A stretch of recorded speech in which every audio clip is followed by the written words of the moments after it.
Hey everyone, my name is Will, and I'd like to ask you a question.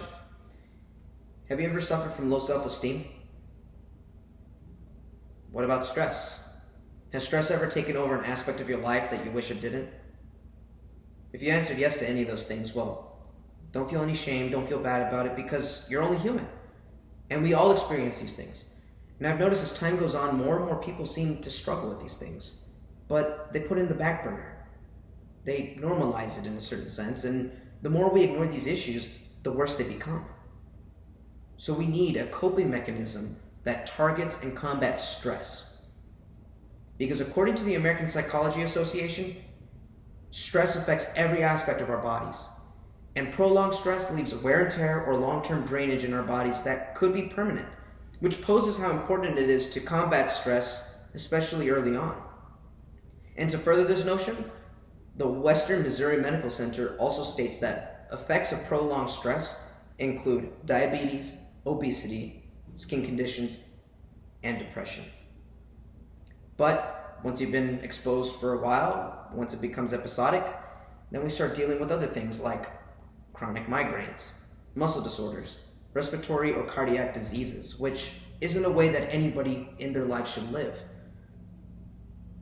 But they also list a couple of ways that we could actually combat stress, very popularly. So, physical exercise, breathing and meditation, and hydration, which all seem pretty easy. We can all do that. We definitely all could do that. But what stops us from doing that? What stops us from being able to combat stress so much? Well, low self-esteem is an aspect of low self-discipline. So we also need a coping mechanism that'll help build up our self-confidence and sustain it.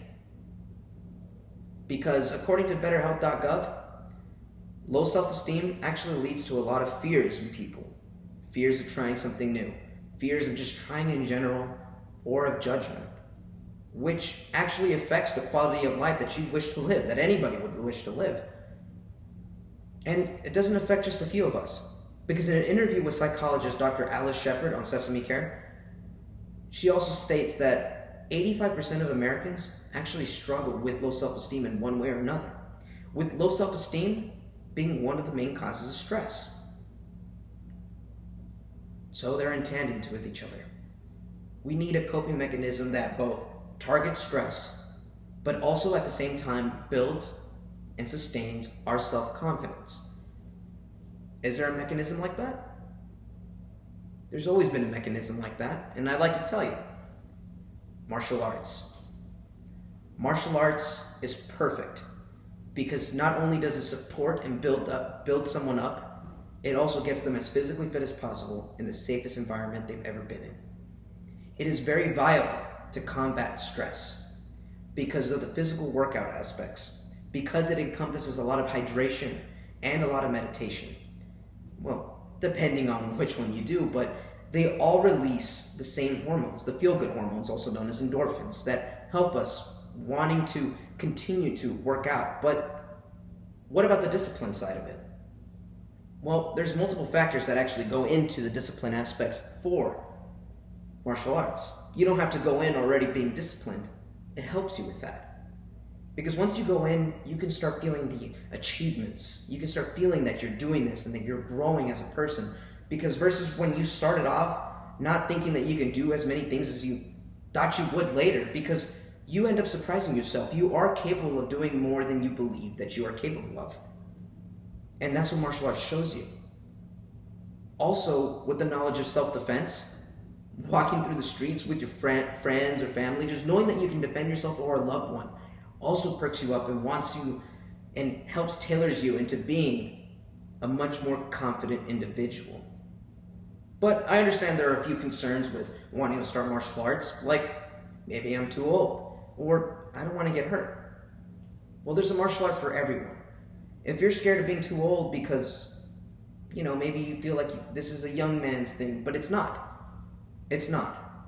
It's available for any gender, any age, any time. There's a martial art for anyone. Like, for example, Tai Chi. Tai Chi is perfect and focused on movement and mental clarity that anyone can just pick it up and go and do it. And whereas being scared of being physically injured, well, this is a very safe and supportive environment that you'll be delving yourself into. Because your safety and others is number one to the instructor. And if you don't feel comfortable doing something, you don't have to do it. Which is perfect, if you think about it.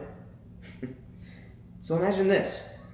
You wake up well rested because the night before you participated in martial arts. You feel stressless. You feel great. You walk with your head held high, and all the stresses of the day you're ready to tackle because you've done something harder and you've done something more.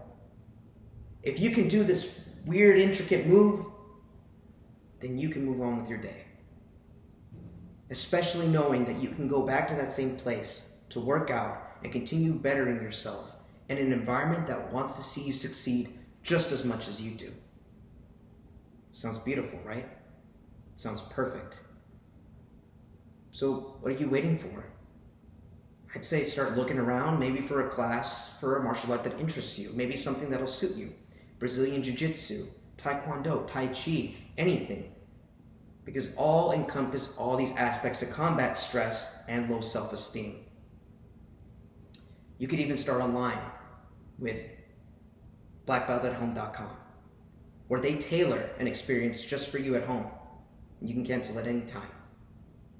And sometimes I understand. It's a little bit hard. But sometimes taking that first step is the hardest.